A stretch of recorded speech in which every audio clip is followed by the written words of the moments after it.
កពទេវីរីស្រី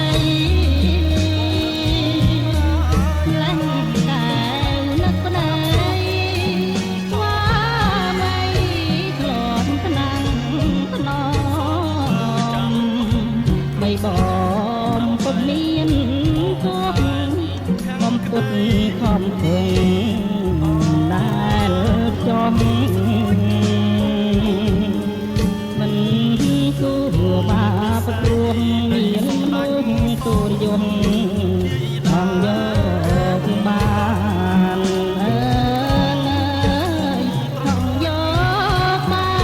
នពេលសោយពេលទុំពេលស្រ